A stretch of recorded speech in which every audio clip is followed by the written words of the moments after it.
I need to play something more exciting, more energetic than that last song. I think I lulled everybody into a dream state with that.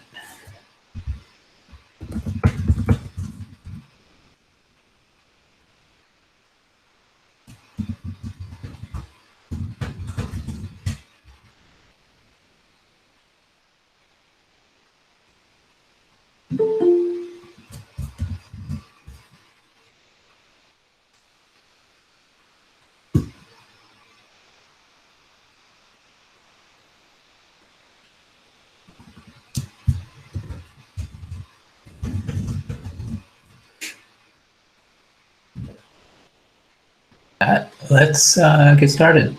So thanks for coming again.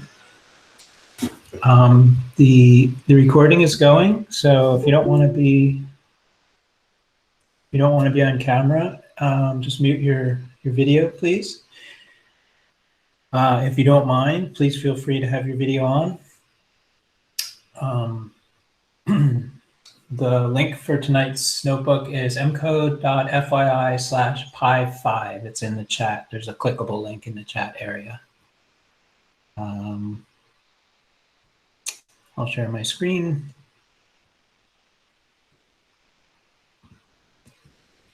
Should be seeing a bunch of pencils.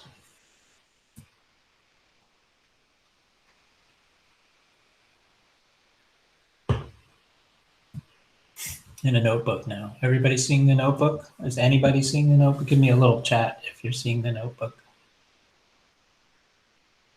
Yes, we can. Cool. Thank you.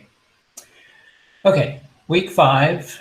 Was everybody able to install both Python and the Mu program? If you remember from last week, Mu looks like this, and it gives you this friendly kind of development environment where you can put your code in and save it. One person was asking me, like, I installed Python, I don't know how to run it. And I showed them that, you can start a shell or a command prompt and you can type in the command Python like this. For example, on a Mac, you can start the terminal program. You can just say Python, or sometimes you'll have to say Python 3. But you'll get into an environment where you can just start typing Python commands. And it'll all work, but it's not very friendly environment. Like, how do you save a file? How do you run a program from a saved file and all that kind of stuff? And that's where this Mu comes into play. It gives you all that support for creating new files, loading files that you've saved, saving files, and running files. Like, I click run and I get the output of my program here. So if you haven't installed Mu yet, you still have time. I highly recommend it. It'll give you a much nicer, friendly environment in which to run Python programs locally. We're still going to keep using notebooks. Did somebody have a question? Yes, I just wanted to ask if you could make screen a little bit bigger, please. Mm-hmm. Thank you. Thank you, Mark. Mm-hmm. That big enough? Yes, thank you. Okay. Let me get rid of this, and that'll give us some more space, and then I might be able to even blow it up bigger. Yeah. Thank you. Okay. So if anybody had trouble with Python or Mu, get in touch with me, and I'm happy to sort it out. I had one person I had kind of a chat with during the week, and I'm happy to do that for anybody. So I consider it office hours, but rather than set a specific time for that and expect everybody can meet that, if you have problems, if you have questions, want to think about like how to apply Python to your work or whatever you're doing, feel free to reach out. I'm happy to sit down with you on a VC between classes and help. With that, I'll just jump right in. I wanted to just review the concept of mutability. We talked about that previously. It just means change. Something that's mutable is changeable, and immutable cannot be changed. This is going to come up today because we're going to look at some data structures today, some of which are mutable and some are immutable, and it's just good to understand the difference. The example here is setting a string to be Susan X Anthony, and then we want to change the 6th character. It's actually the 0, 1, 2, 3, 1, 2, 3, 4, 5. Yeah, it is the 6th character. So we'll set that to B, And we get an error and it tells us you can't, oops, somebody's joining. You can't actually change a string. String object does not support item assignment. So we say strings are immutable.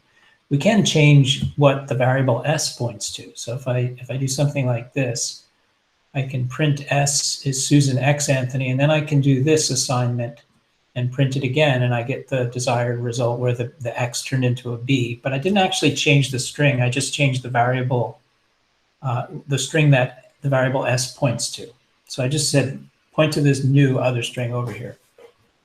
Okay, don't get too hung up on that, but you'll hear me use those words immutable and mutable when I describe these other data structures, and I just wanted to review what that means. Tonight, we're going to cover 3 really important data structures in Python: tuples, lists, and dictionaries. And towards the end of the class, we're going to start working on a project together that we'll just kind of do. I had promised this would be practical. It's in the title of the class. And so I want to start, now that we've kind of laid this foundation, I want to start actually using things to solve an interesting problem. And so I'll tell you more about that when we get to it. Okay, tuples, lists, and dictionaries. Let's start right in with tuples. Tuples are ordered collections of values. Okay, they're sequences. Just like strings are a sequence of characters, tuples are a sequence of anything. They can be any type of value, not just characters. And within one tuple, like, you can even have multiple types of values. You define them using parentheses. I say parentheses, that's like the American English version. British folks say brackets. So just so you know, I'm talking about the same thing, these curvy things right here and here. The elements of a tuple within the parentheses are separated by commas, like this example shown right here. Use my fancy pointer. The tuple documentation is right there, so you can go visit that site. Actually, I'll click on it just to show you. It's the docs.python.org. So this is the official repository of Python documentation. If you come here, you're looking at the, kind of formal definition of a tuple and what you can do with it and how to use it and so on. So let's actually start doing some things with tuples, because I think that'll give you a better feeling for what they are. Let's first create an empty tuple, and we do that by just saying open, close, bracket, or paren without anything in it. So if I do this and I print it, it does what you might expect. It shows me right back an empty tuple. Not very interesting. Let's create a tuple with some actual initial values. And here I'm creating, I'm naming this tuple. I could name it anything I want. That's just a random variable that I chose. And I'm assigning it to be this tuple containing these 4 values. And you'll notice each one is a different value. We have a string, an integer, a floating point, and a Boolean. So if we set tup to that and then we print it, we get what we would expect, this list of, or sequence of values where each one's different. They could all be the same, they could all be different types, it doesn't matter. It's up to us. In fact, even the same values can be repeated in a tuple like I'm doing here, AAA. So that's how to create them. What can you do with them? Well, since they're sequences, like strings, a lot of the things we can do with strings, we can do with tuples. For example, you know how we can take the length of a string, we can take the length of a tuple. So this first tuple is 4. By the way, some people will say tuple. I don't have a particular, I don't care. I say tuple, but you'll hear that other phraseology too. Here's a tuple with 4 elements, and so the length that I print the first time will be 4. Then I reset the tuple to be a 5-element tuple, and then the next time the length will be 5. So not surprising. And the reason I didn't add a value to the tuple, the reason why I totally created a brand new tuple is because tuples are immutable. We'll get to that in a minute. But you're seeing like a foreshadowing of that. Just like we can index strings, if you remember, we could say string variable, open square bracket, and some offset or some slice. We can do the same thing with tuples. So if I have a tuple that's set to the values 1, 2, 3, I can reference tups of 0, and just like with strings, the first element is index 0. So tup of 0 would be this 1 here. So let's run that and see, and sure enough, it's the 1. And if I just print the variable name, I get the whole tuple formatted the way I would like to see it, with 1, comma 2, comma 3. Just like with a string, if you index out of bounds, bad things happen. So this is 1, 2, 3, 4 valued tuple, and I'm asking for index 99, which obviously doesn't exist. And Python very helpfully says tuple index out of range.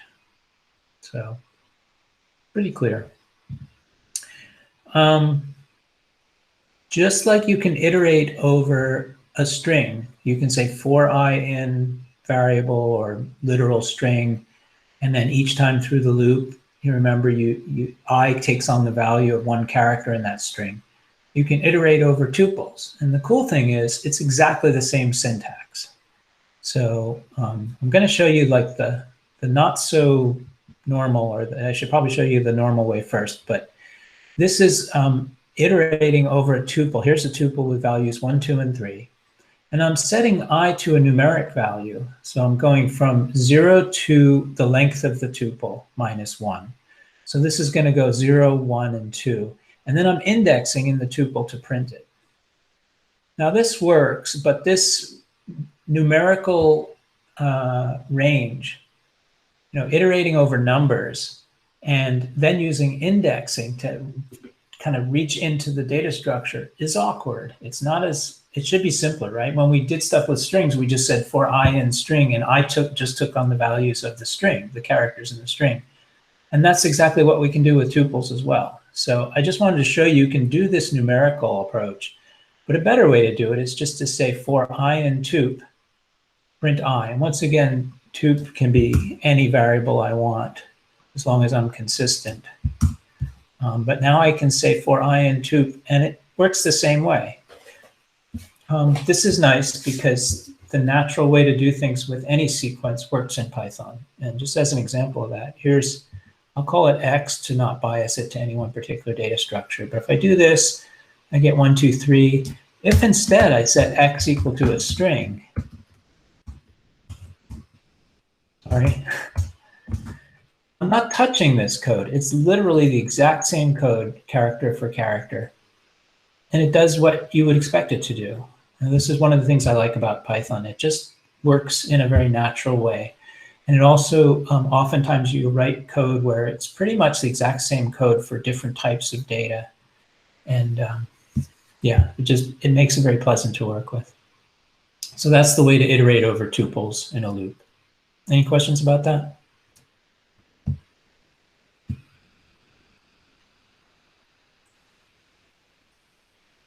Okay, if you remember the in operator, where we could say, if a character is in a string, or we could even say if a substring is in a string, we can say if a value is in a tuple, and it works exactly the same way. So for example, the test value will be 4, and the tuple is 1, 2, and 3. So if we say if X in tup, that should be false because the 4 is not in there. So it should take the else clause, and it should say print the tuple does not contain and 4. So let's run that. And sure enough, it tells us it does not contain it. If in fact it does, I'll throw in the 4, I'll throw in a 5 for good measure. Now it says it contains the 4, and it does. So the in works kind of as you might expect it to.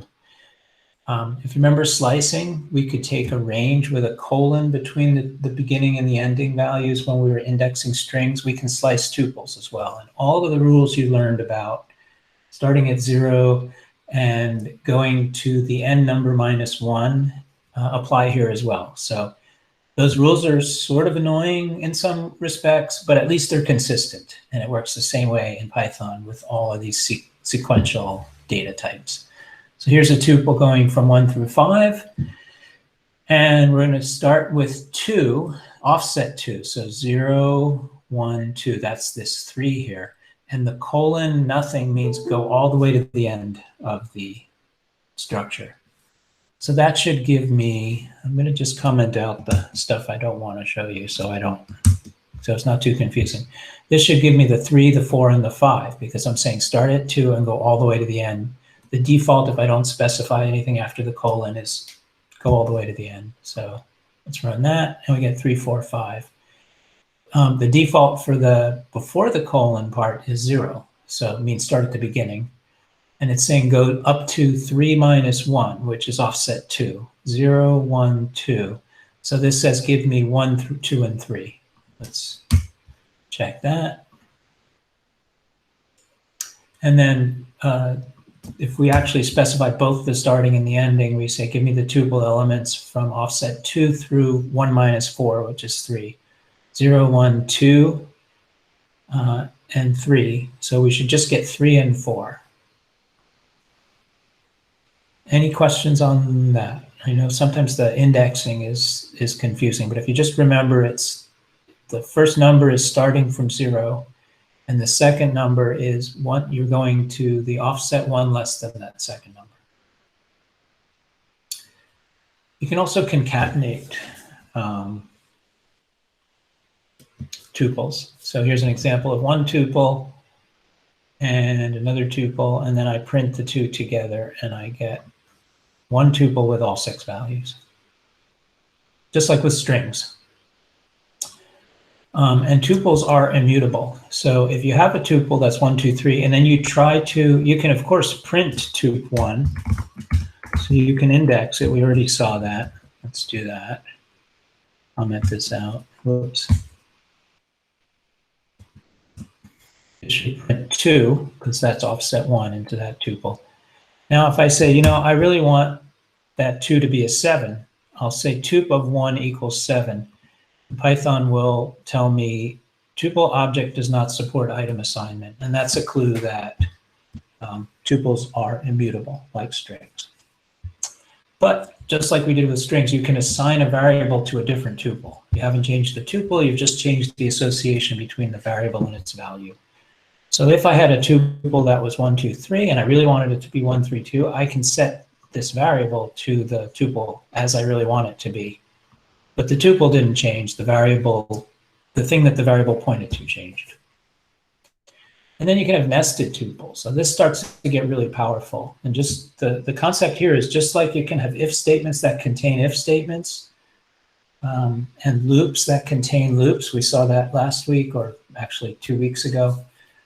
You can have tuples of tuples, and we call those nested tuples. So here's a tuple of tuples. Here's like one inner tuple is 1, 2. The second inner tuple is 3, 4. Let me blow this up a little bit more. And then those two tuples are combined inside an outer tuple. So this is a tuple of 2 tuples. You can also have a tuple of strings. And this example here is a tuple of a combination. Remember I told you that tuples can have multiple types. Like the different elements can be of different types. Well, here's a tuple with 3 elements. One is a string, or the 0th element is a string. The last element is also a string, but the middle element is a tuple, which itself contains 3 elements, 1, 2, and 3.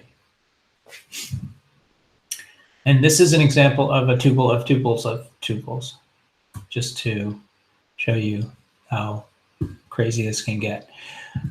This is a more readable version of the one I just mentioned. So it's one tuple containing 2 tuples, each of which contains 2 tuples. So that's our nested tuple. If I print that, Python kind of shows me the nice condensed version that I was using up here. That's it for tuples. Any questions on that? And I will come back to when would you use this, but I want to actually tell you a little bit about these 2 other data structures first, and then we'll go into some usage examples.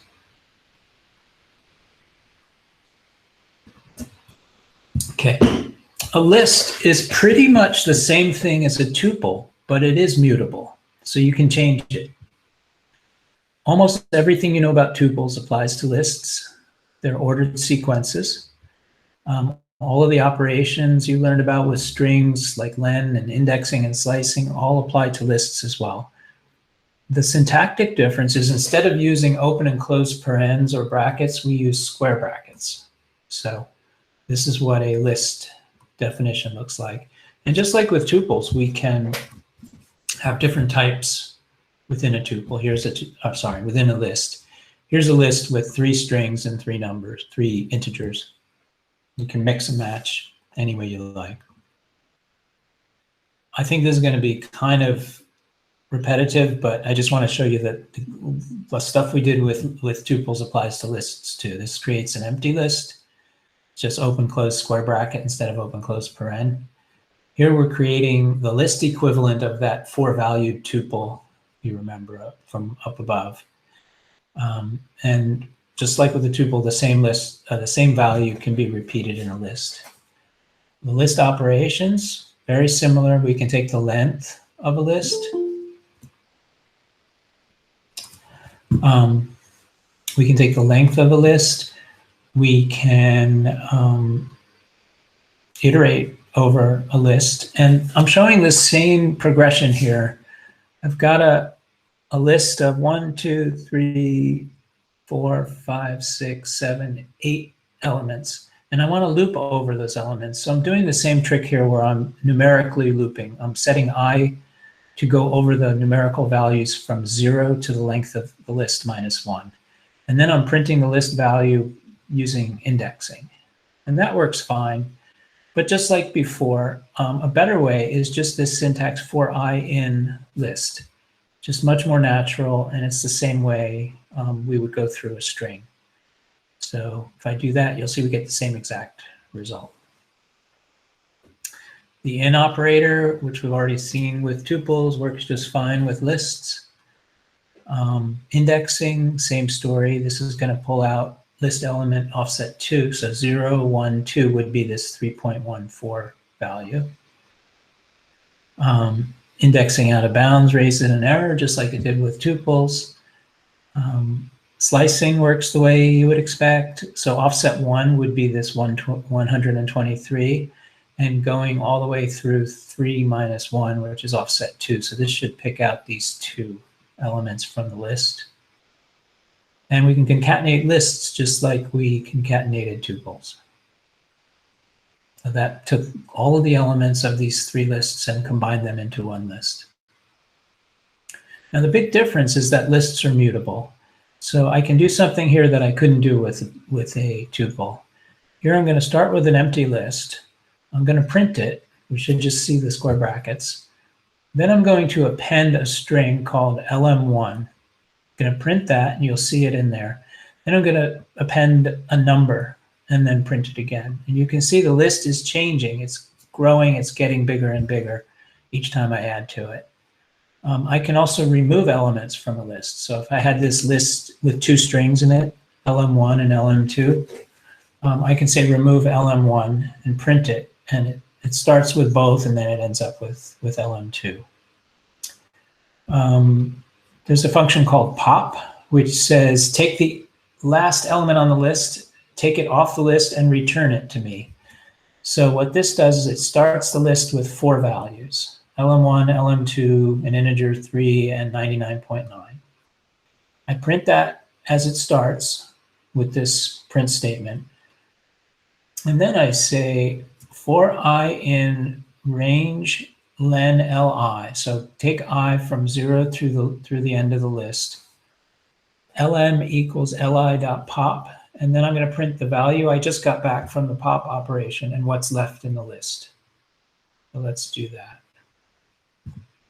It starts with the 4 values, and then we remove the 99.9. That's the last. So the pop takes the last thing off the list. You can sort of think of it as like popping the element off the end.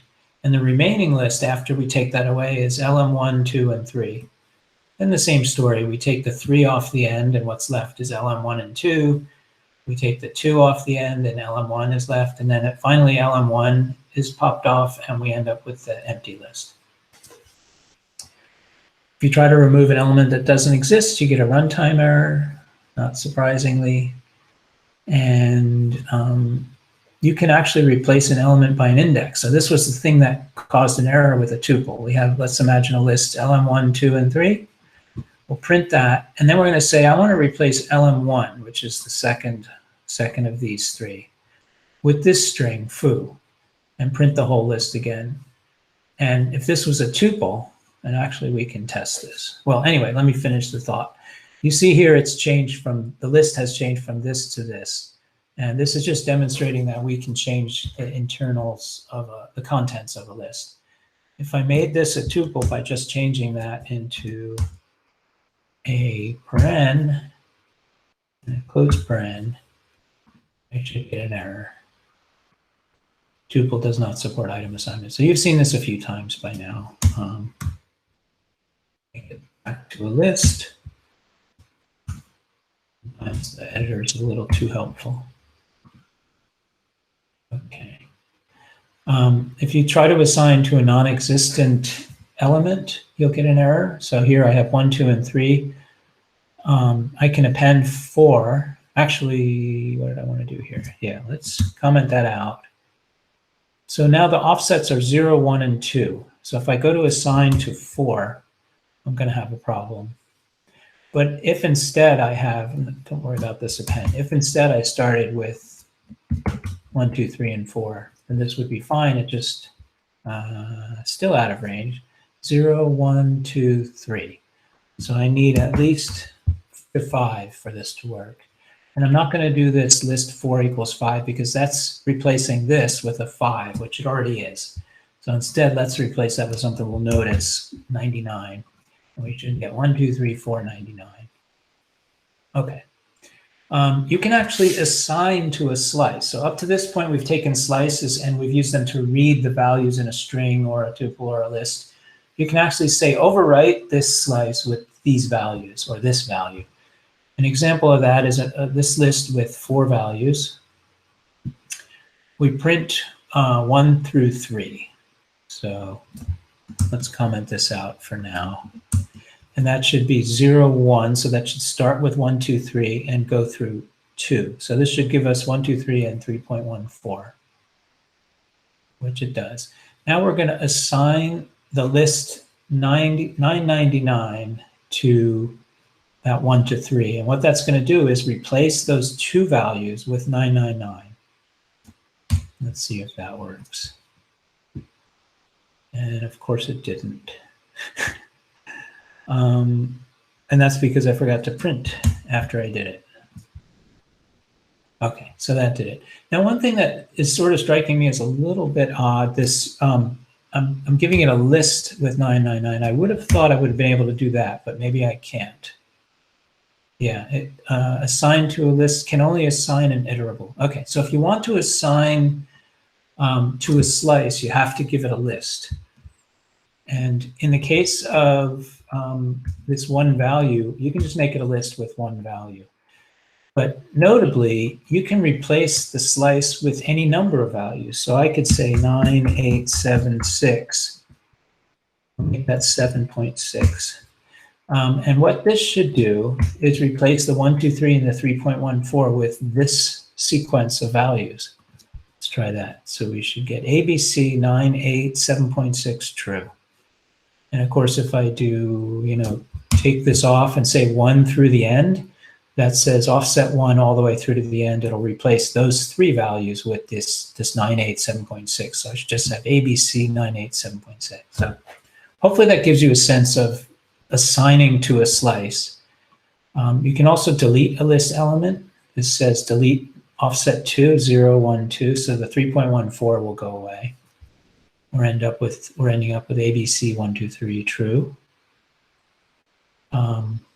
You can delete a slice. So this says get rid of 1 through 3, and the DEL operator here is what's doing this, by the way. So start with offset 1, that's the 1 through 3, going through 3 minus 1, which is offset 2, 3.14. So this says delete 1 through 2, essentially.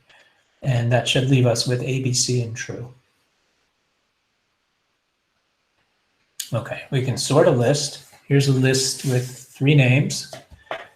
We print the original value. Then we can say li.sort, and that's Python's way of saying put these in order. And then we can print the sorted version. We'll also print sort with reverse equals true, so that's reverse the sorting order. And then we'll sort it again, and then print it. Let's see what that looks like. So we get the original is Maya, Mark, Maria. The sorted version is Mark, Maria, Maya, and this is alphabetically ordering these. The reverse sorted is Maya, Maria, Mark, which is the reverse of this sequence.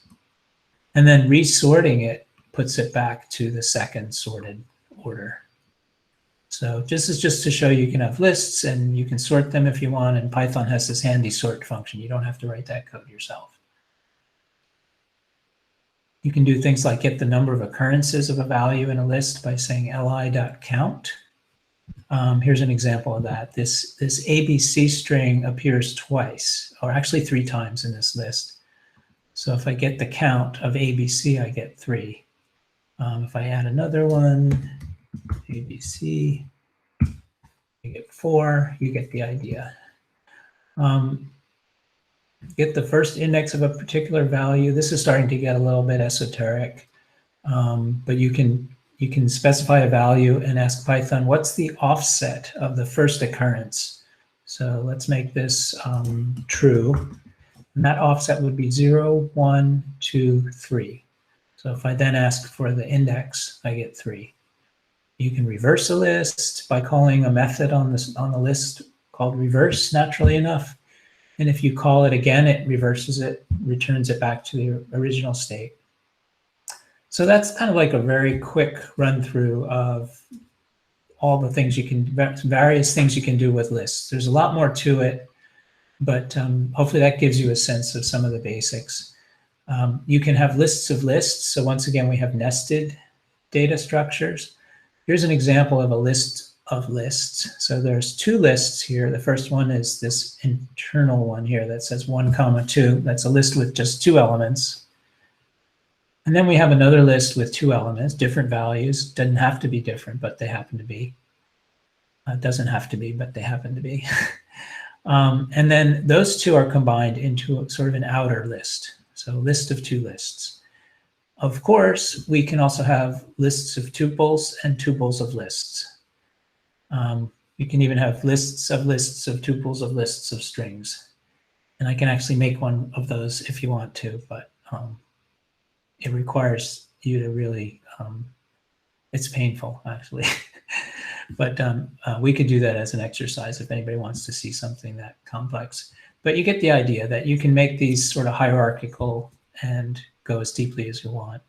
Fortunately, most of the time, you'll just use 1 or 2 levels with these data structures.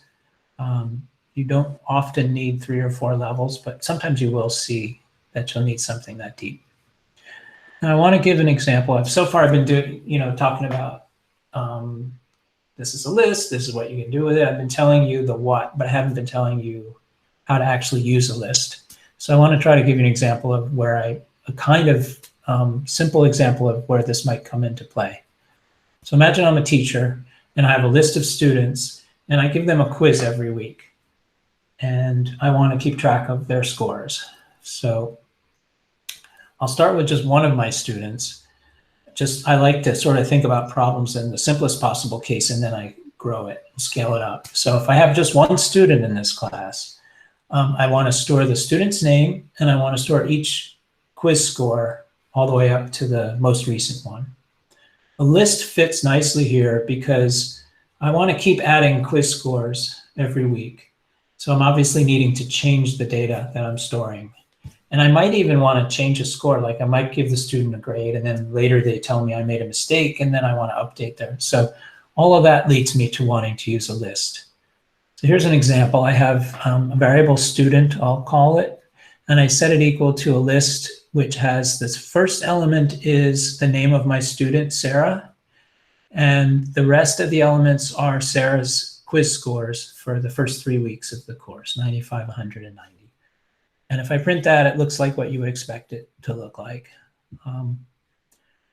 But now imagine I have a bunch of students, right? Because hopefully I have more than one. And I need to store one instance of that same list for every one of my students.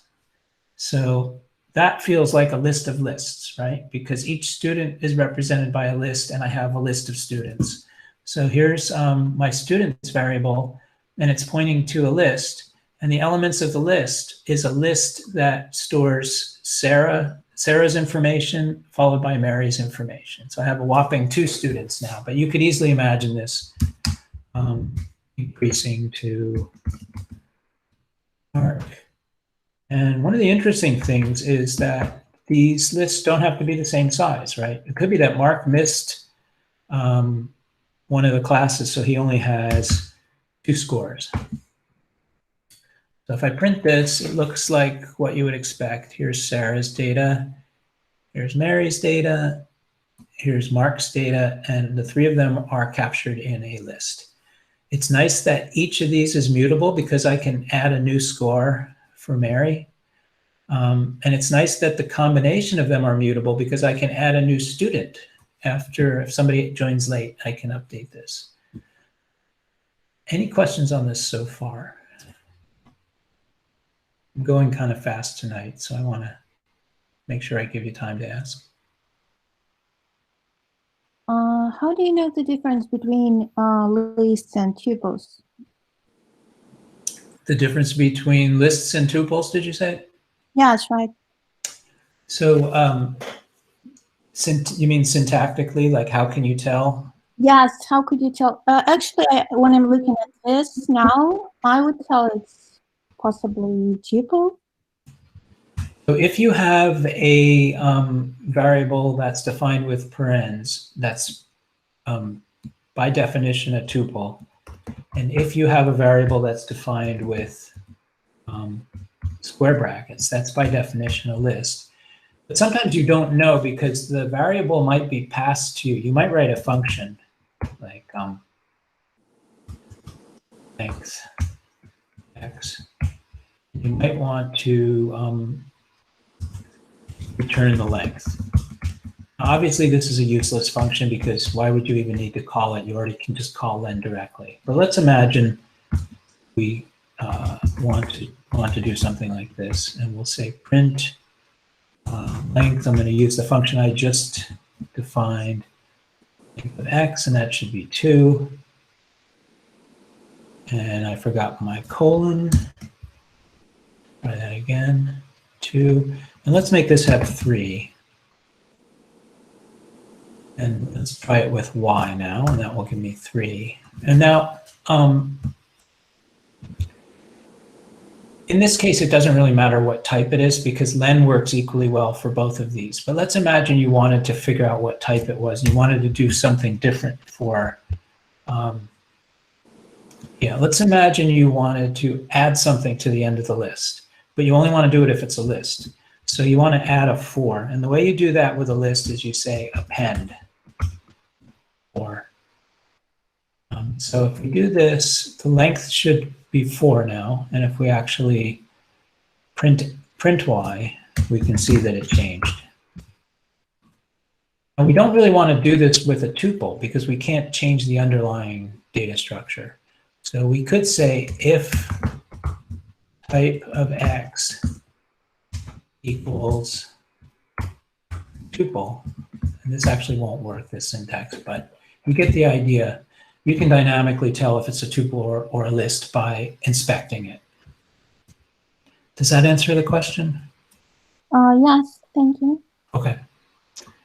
I had a question as well. You mentioned that you can have a tuple of lists, or so you can have they can be mixed essentially. So if you have a list within a tuple, is that list still mutable or is it immutable now because it's inside a tuple?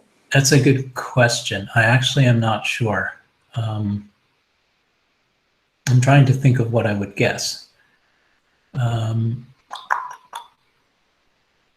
I think not. I have a feeling you can't mess with those lists, but that's a great question. So let's do that right now. Make a tuple, and in the tuple, let's give it some regular values, and then let's throw a list in there.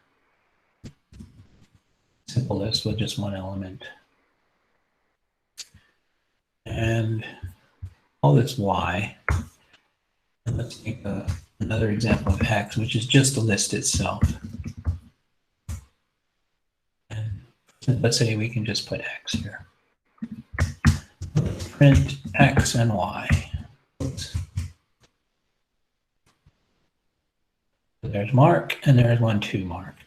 Now, if I append to Mark Maya and print X should be Mark and Maya, which it is. Now, what if I try to do this? Make sure I do this right.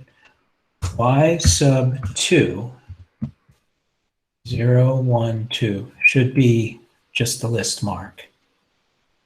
Let's print that.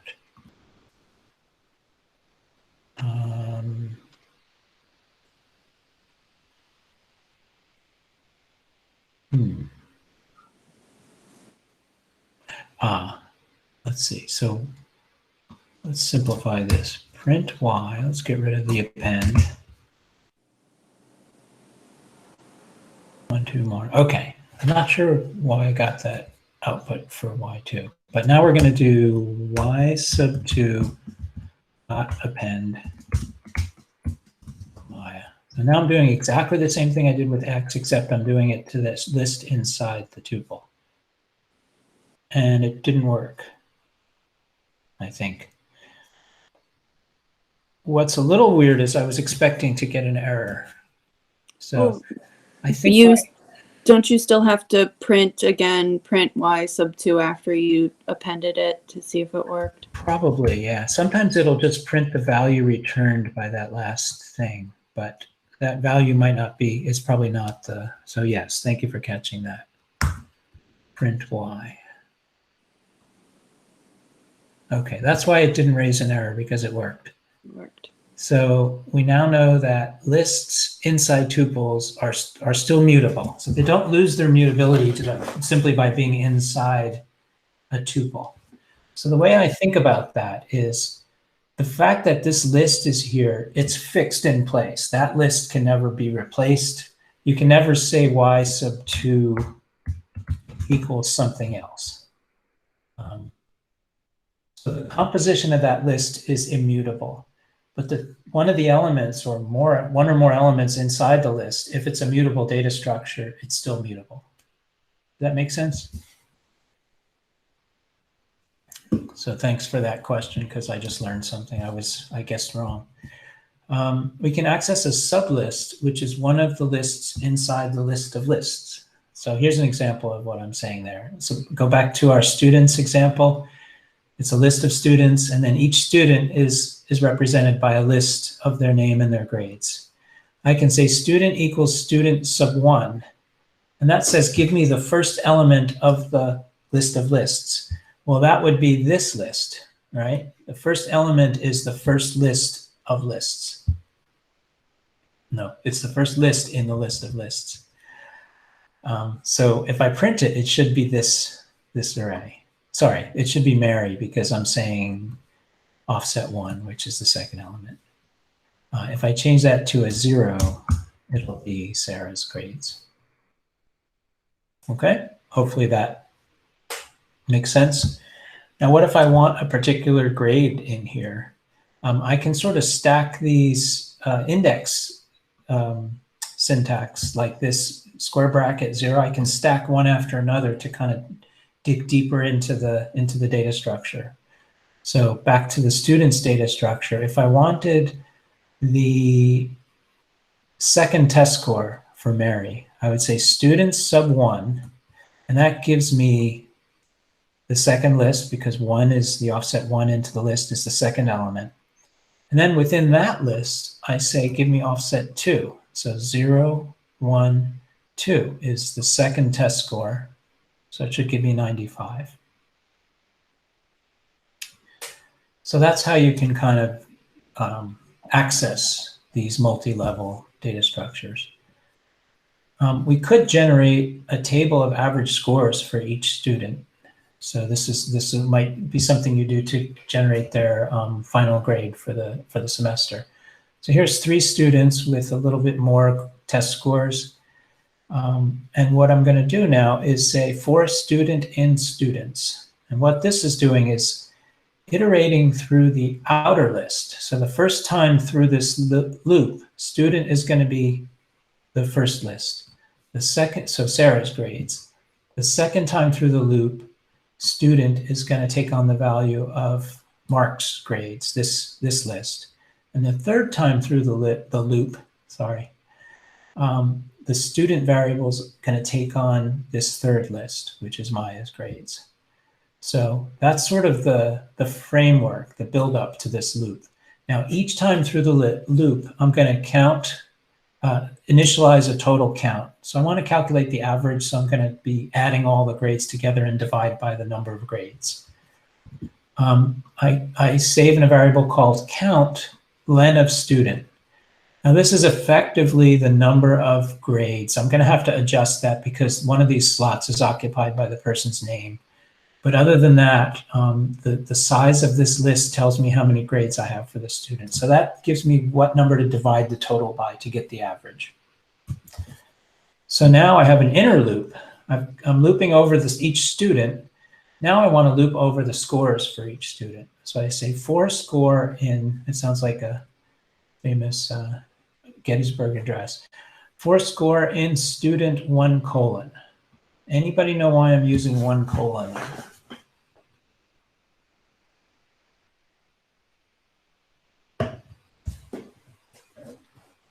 To slice off the name. To jump, yep, exactly. To jump over the name. So I want to start adding together the scores, and I don't want to try to add Maya to a score. So I say start with offset 1 and go all the way to the end. So iterate. So for Sarah, I'm iterating over these numbers. For Mark, I'm iterating over these elements, and for Maya over these elements. And what I do in this inner loop is I simply create a total of all the scores I see.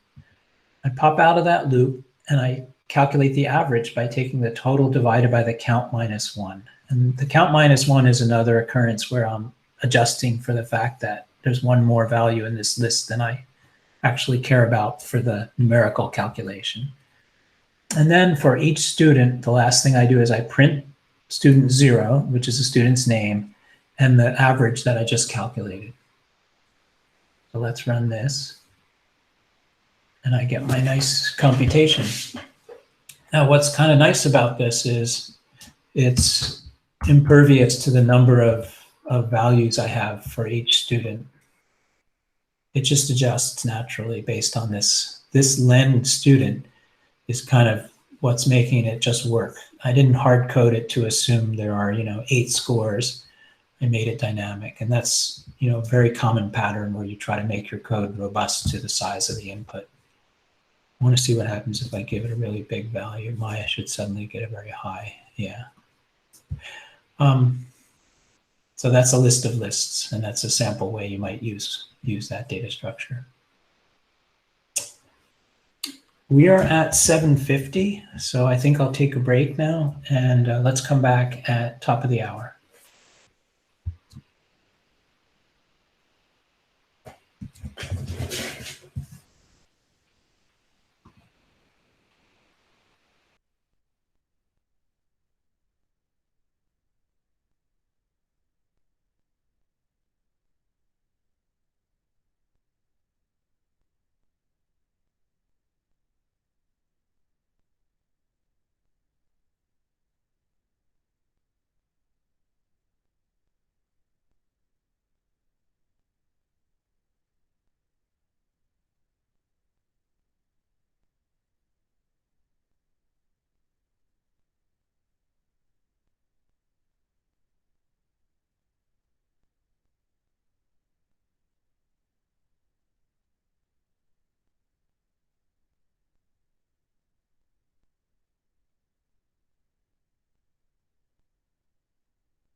Okay, welcome back, everybody. I think we'll start up again. I feel like I'm going a little bit fast today. One of the survey questions was about, and thanks for filling out the survey, by the way, a lot of people did. And one of the questions was about whether it's going too fast or too slow. And I think most people thought it was just about right. But a couple of people thought it was going fast, and I feel like I've been going a little bit fast tonight. So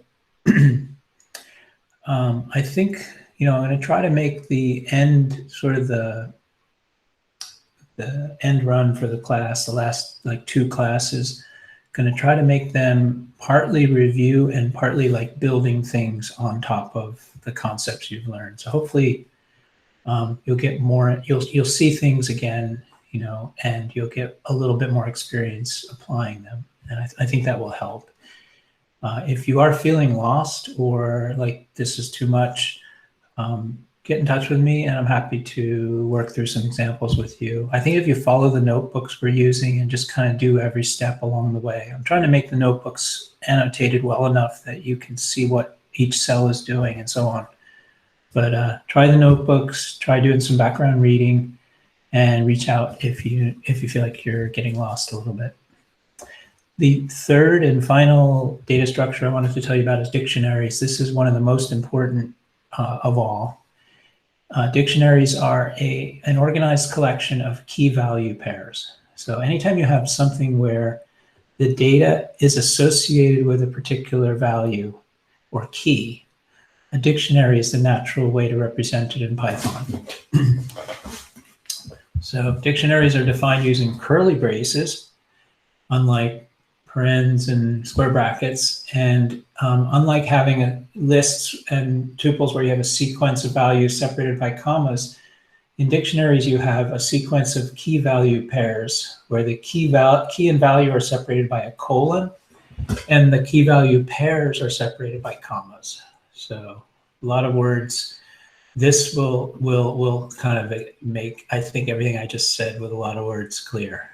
So this is a dictionary that I'm assigning to a variable websites, and it has a key, which is like the name of the service, and then the value is the URL to access that service. So we have Google, YouTube, and Baidu. I chose those because those happen to be the 3 most, I just checked on Wikipedia today, and those are the 3 most popular websites in the world. How many people have heard of Baidu? It's sort of like the Chinese version of maybe Google and Facebook and some other things put together. Anyway, the idea here is that you can look up the value based on the key. So you can ask websites, I want the URL for Google. You give it as input the string Google, and it'll give you as output this URL. Now, these can be defined with any values. It doesn't have to be strings, but I'll say more about the exact requirements in a minute. This data structure is seen in many programming languages, and it has different names depending on which language you're using. In Java, this is called a hash map. It's often called a map. In Perl and C++, it's called a map. Older languages like C don't even have this data type. So it's a relatively more modern data structure, but it's super useful. I use these all the time, and they're just very natural models for things in the real world. These are optimized for direct access. So the idea is if you give it a key, it's extremely fast and efficient to get you the value associated with that key. But they're not really meant for sequential access. There's no implied order of the keys. You can't access a dictionary by position. You can't say, give me the 3rd key. You can only say, give me the value associated with this key. You can't take slices. And like lists, they're mutable, so they can grow and shrink, and you can change the values.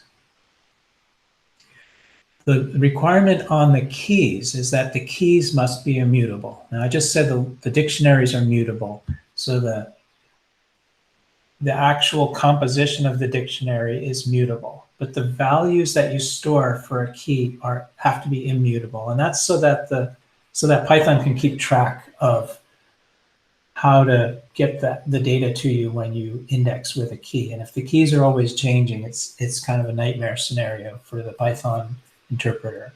So the keys have to be immutable, but the values can be anything, mutable or immutable, which means a value could be a list. It could be another dictionary. So we'll see an example of that. Let's look at what you can do with a dictionary. Just like we did with lists and tuples, you can create an empty one. You just give it an open and close curly brace. You can create a dictionary by initializing it with keys and values. So here's Sarah with her 95 and Mary with her 100. And of course, I have the colon between the two pairs, and the whole thing is comma separated inside curly braces.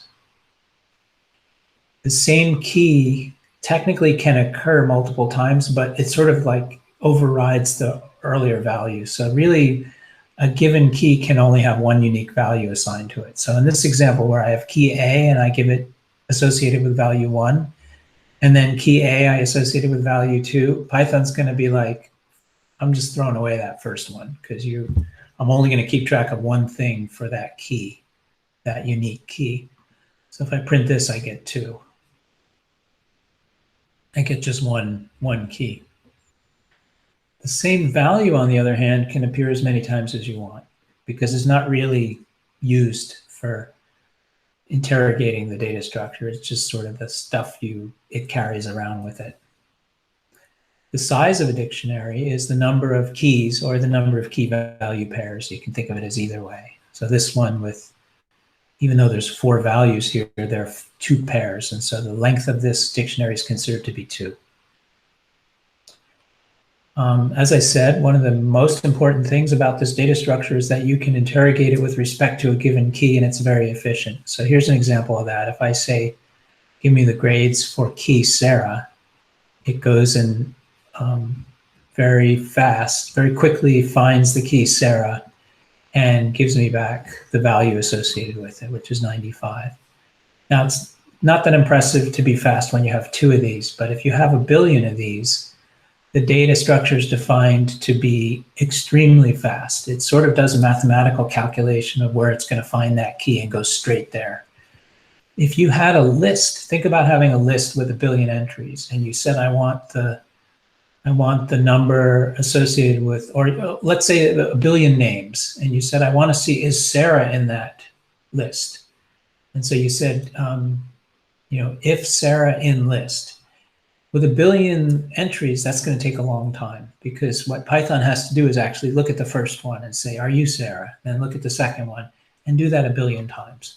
So that's the difference between lists and dictionaries is, lists are great for being flexible and, being able to add things and change them and so on. But dictionaries are really optimized for lookups, for key lookup. The way you do that is with square brackets. You already saw this with the syntax here. So it's nice because it's the same syntax we use for indexing of lists, but although with a list we use a positional index or an offset, and with a dictionary we use a key name. Of course, the key name could be literal like it is here, Sarah, the string Sarah, or it could be a variable. So this is the same as the previous example, but we set x equal to the string value, and then grades sub x instead of grades of Sarah, and we get the same answer. If you try to access a key that doesn't exist, you'll get an error. So you can always check to see if a key exists. So here's a grades dictionary. It has Sarah and Mary and a grade associated with each key. And I'll set student equal to Mary. That's the student I am interested in getting the grades of, or the grade of. So I'll say if student in grades, grade equals grade sub student. This is just a way of saying whatever the value of student is, give me the associated grade for that person. Why did I do this if statement? Because I don't know for sure whether that's, I do know right now that it's in the list, but imagine if I didn't know what the contents of grades was, which I wouldn't if I was a function someone defined and you passed me a variable. I don't know what's in there. I don't want to go ahead and index on a key if I don't know it's there. Let's just run this and maybe it'll be more clear. So what just happened? I said student to Mary. I said if student in grades, yes, Mary is a key in grades, then fetch the grade for Mary and print it. Now what if I say student equals Mark? It says student Mark not found because this if statement, if student in grades, was false because Mark is not a key in grades. If I didn't do that if statement, if instead I just did, something like grade equals grades of student, then I will get an error because Python will tell me key error Mark. So that key does not exist in that dictionary. Hopefully that's clear. The way we loop through a dictionary is we actually just hop across the keys. So if we use the same syntax we've been using all along, for I in dictionary, I takes on the value of the keys each time through the loop. So the first time through the loop, I is going to be Sarah, the second time Mary, and the third time Mark. Well, what if we, in addition to the keys, want the values? We just use the indexing syntax. So this simple code, for I in grades, print I, comma, grades sub I, is going to print the first key, comma, the first value. So there'll be a space between the two. Then the next time through the loop, the second key and value, and the third time, the third key and value. So very similar kind of approach, just with the extra complication of everything's not just an atomic value, it's a combination of a key and a value. By default, the keys appear in random order. You can sort the keys with this approach. You can say for I in sorted grades, and this will sort the grades just for the sake of this for statement. It doesn't actually change the underlying dictionary. But for the iteration order, it will put it into the order you want. So that ends up iterating in order. And dictionaries are mutable, just like lists. So here's an example of that. I have a grades dictionary, same one I've been using all along. I printed out before. It just looks like it does, like it's been initialized. Then I'm going to add a key value pair. So I'm not going to change anything. I'm just going to add a third student.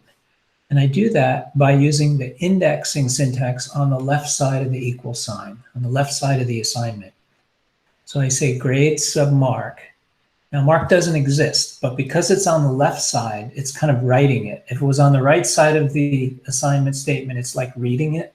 When it's on the left side, it's like writing it. It's saying store this here. So even though Mark doesn't exist, because I'm storing something into it, Python says, okay, I will create a key called Mark to save this value. And I'm going to give it none because, I could give it 99, give it a regular number just to show you that works.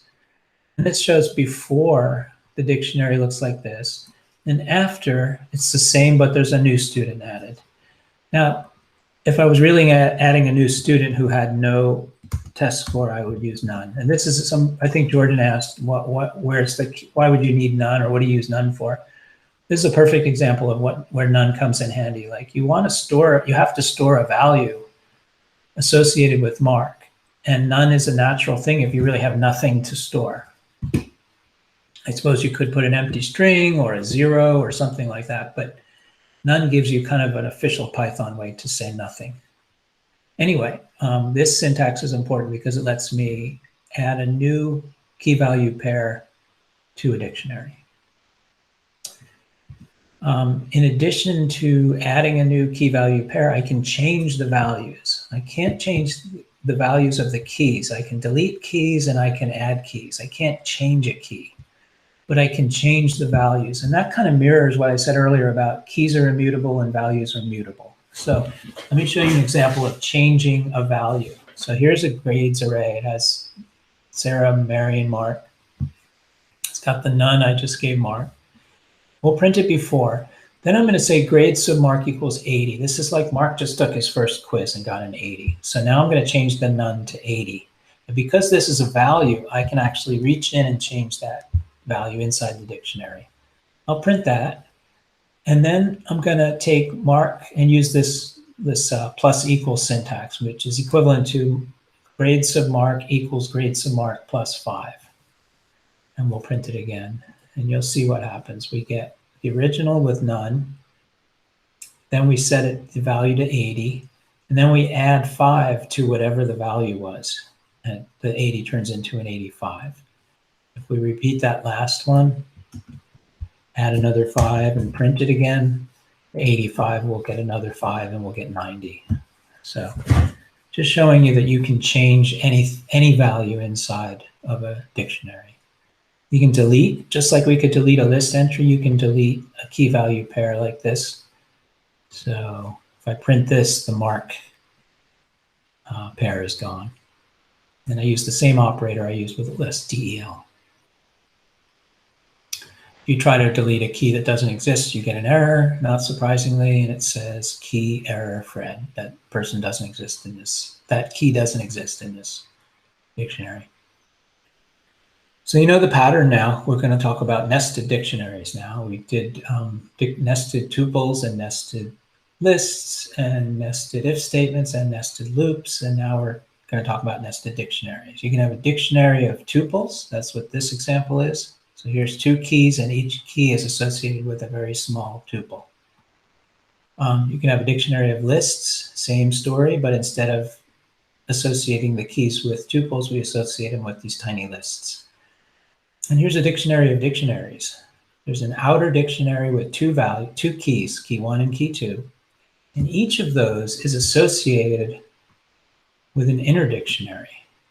And those dictionaries happen to be dictionaries that map a string to a list. So technically, these are dictionaries of lists. So I kind of threw an extra level in there. I probably didn't have to throw. This 1, 2 list could have been a atomic type, like a number or a string or something like that. I didn't need to make those lists, and I think I made it more complicated than I meant to. But anyway, hopefully you get the idea that you can have this dictionary is associated with a key in this outer dictionary. So 2 levels of dictionaries. And this, of course, can get arbitrarily complex. And to show an example of where I want to use a dictionary, I want to go back to my list of students and quiz scores. So if you remember from that example, it was a little bit artificial in the sense that the first element in my list was the student name, and then a bunch of numbers. And I had to keep kind of correcting in my code, like jumping over the student name or subtracting 1 for the size of the number of quiz scores. And that was because I was using this data structure that wasn't really a perfect fit. I had the string and then a bunch of numbers. It'd be more convenient if I could associate just a simple list of numbers with a name. And that's a perfect example of where a dictionary comes into play. So if you look at this dictionary now, it's looking more and more like what I really want to have happen.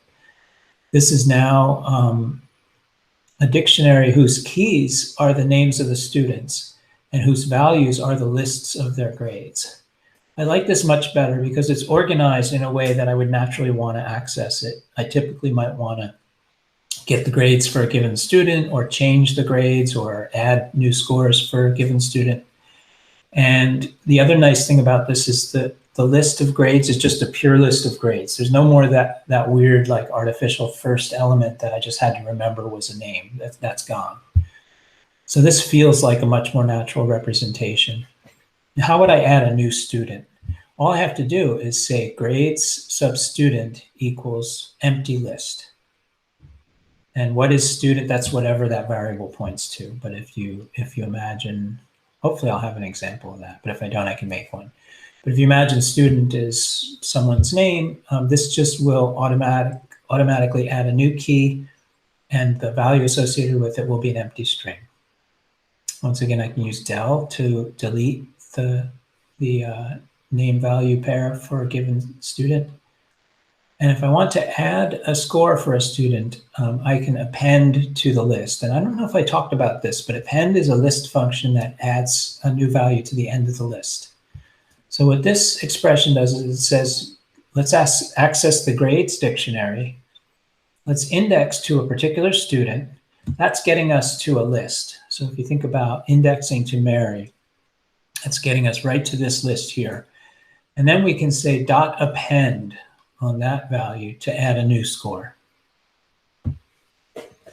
So we can also, pick a particular value to override in that list. So we could do grade sub student, and then instead of appending a new score, we could say, let's take offset 1 and store a new value there. So if I was indexing to Sarah, the value associated with the key Sarah is this triple array, or sorry, 3-element list. And the offset 1, starting with 0, 1, would be this 100. So I'd be replacing the 100. General rule of thumb for tuples, lists, and dictionaries, if you want to test them for truth or kind of turn them into a Boolean, it kind of goes back to something I said earlier, which is that nothingness is false and somethingness is true. So if the object is empty, it evaluates to false, and if it's not empty, it evaluates to true. I'm not even going to run these cells. I'll let you do it yourself. But the idea is I have a function. I define a function that takes in. I am going to run these cells. The function takes a parameter called collection, which can be anything, and it says if collection, it's not empty. Meaning if I just treat that thing like a Boolean expression, and that it evaluates to true, then it's not, I know it's not empty. Whatever it is, I don't care if it's a tuple, a list, a dictionary, I'm sure that if it evaluates to true, that's Python telling me there's something in there and you can consider it non-empty. If on the other hand, it evaluates to false, then Python's telling me that thing is empty, whatever it is. So I'm running a tuple test here where I do a for I in, and I'm gonna just iterate over 4 tuples. One is an empty tuple, one is this one with 3 values, one is this one with 2, and one is kind of a weird one. It's a tuple with just 1 value, but the value is none. So think about whether that would be considered empty or not. And what I'm going to do is for each time through that loop, I'm going to print the value and then the result of calling this empty function, which is either going to return empty or non-empty. Now let's run that. So for the empty tuple, it's empty. Seems pretty logical. For this one, it's not empty. For this one, it's not empty. And this one's not empty. The one with just 1 element, which is none, is not empty. And that's because it has 1 element. It just happens to be that that element is none. But that's not the same as an empty tuple. The next 2 I'm going to skip over because they are really repetitious, but just showing you the same idea here. If you take anything away from this part, it's that, and this applies to strings and everything else. If the thing is nothing, whether it's the numeric 0, the empty string, the empty dictionary, whatever you want to think about, if it's nothing, nothingness is always false. Somethingness is true. Beat that to death. The last thing I wanted to do tonight was to work on a project together. We're down to 7 minutes left, so we're not going to get very far into this. But my idea here was to try to, Gulnara actually helped me with this because I was helping her and she had an idea of a project she's doing for work. And I felt like it would be great for us to apply Python in a project that we all work together on. And so what I'm going to do is just describe a project. And every week we're going to add to it. And I might throw some homework problems in related to it. But I want you to just feel like we're working on solving a problem together. And I think by doing that, you'll get a sense for how we use Python in the real world. So before I describe the project, I want to talk about a methodology. Whenever I'm trying to solve a problem, I always try to write down what I'm solving. Just a short statement that says, this is the problem I'm trying to solve. That might sound trivial, but a lot of times the act of writing down what you're trying to do actually crystallizes your thinking a little bit. Then I define the requirements. Requirements are what does this have to do? Is in a little bit lower detail than the problem statement. And this is like aspects of the solution. How big does it have to work? How fast does it have to work? Things like that. What does it have to do? Then I decompose it into pieces or modules. And I go through the modules one at a time. I don't know why I wrote this in Python, but it just seemed like a fun idea. Then I go through the modules and I try to implement each one. And I do it each module within steps. So it's kind of like there's really a loop within a loop here, which is I start attacking module 1 and I do it in steps. But then I test the module and I keep testing it till it works well enough in isolation. And then once I've finished all the modules, I kind of put them all together. I call that the integration phase. And I do the same thing, only I'm testing the entire end-to-end application. So that's kind of a very high-level description of how I approach these kind of problems. So the problem statement for the app I want to work on with you is to enable people to automatically find articles of interest from their favorite websites. And the idea behind this is that I think you'll get a better sense of what we're doing with the requirements. So these are the things it must do. It has to contain a list of target websites, and this has to be configurable. You might have a different set of websites you care about than I do, so the program has to be able to take that as input.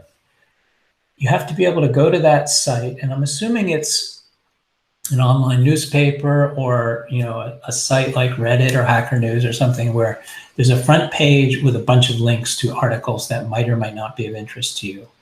So your goal is to go to that page and automatically kind of get all the articles, using Python, obviously not visiting it with a browser. It needs to keep track of what we've already seen, because if you visit, let's say the New York Times today, and you do all this work, when you go tomorrow, you don't want to you don't want to start over again. You want to skip over anything you've already dealt with. You want a configurable list of keywords to help you select the articles of interest. So anybody should be able to say, I'm interested in these 3, 4, 7, 100 things. And we're going to use simple keyword matching to try to find articles that fit into that criteria. And it has to be almost entirely automated. So I want to write a program that just goes out there, gets the stuff from the site, figures out which of the articles have interest to me based on my keywords, and makes a nice table for me. And eventually I want it to be web-based so that I can go to a website, click a button, and it'll be like, here's your stories for today based on those however many websites you configured. There's some ideas called should, and when you're doing requirements, it's a good idea to use this kind of must and should. So must is what it absolutely has to do. Should is what you'd like it to do. It should eventually run in the cloud.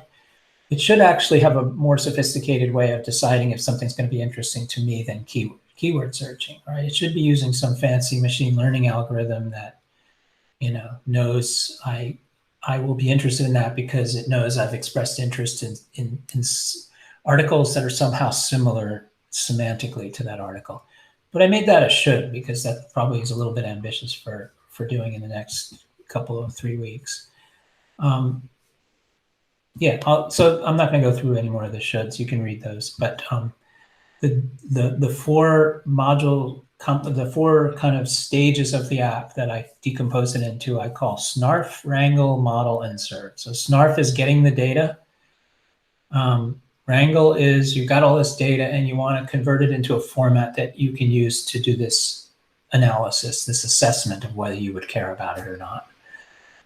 The model is to try to actually apply an algorithm to say, does this fit? I think I said that was for wrangle. Wrangle is just getting the data in the format. Model is for figuring out, is doing the assessment. Do you really care about that article?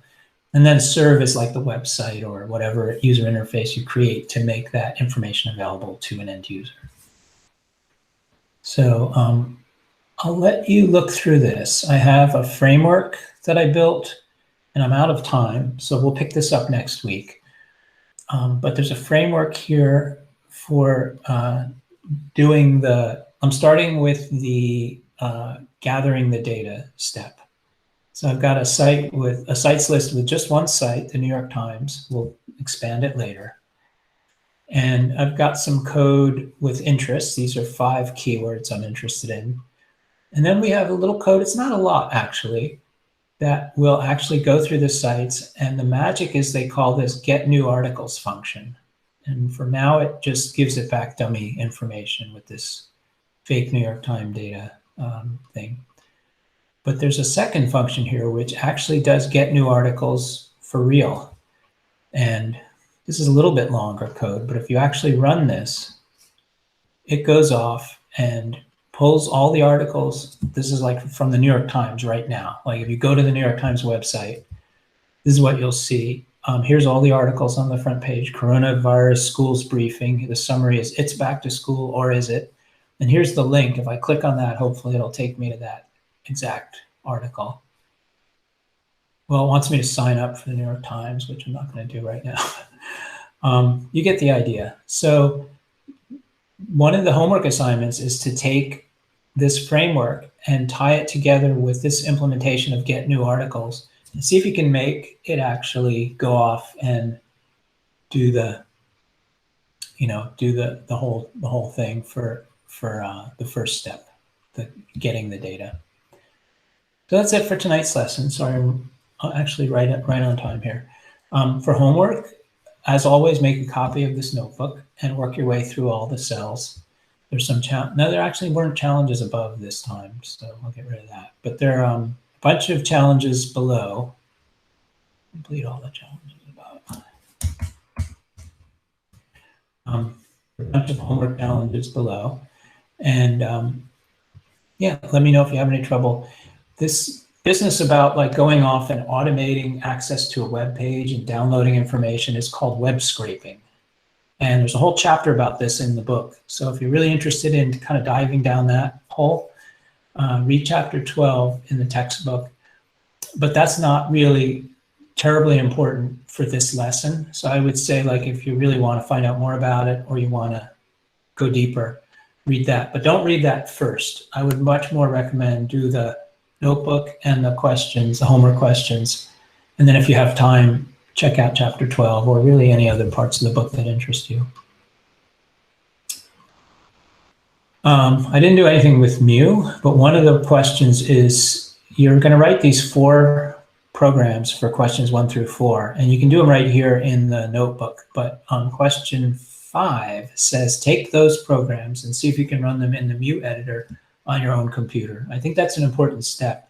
If you don't get all 4 questions, but you just get 1 or 2, try that anyway. Take it and see if you can move the program into Mu, and it'll be good practice for you to run outside of the notebook environment. And that's it. Any questions before we sign off?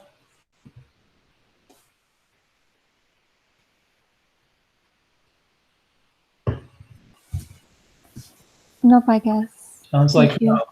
Okay, thanks for coming, everybody. See you next week. Bye-bye. Thank you, Thank Mark. you. Thank you, Mark. You're welcome. Bye, thank you. Thank you.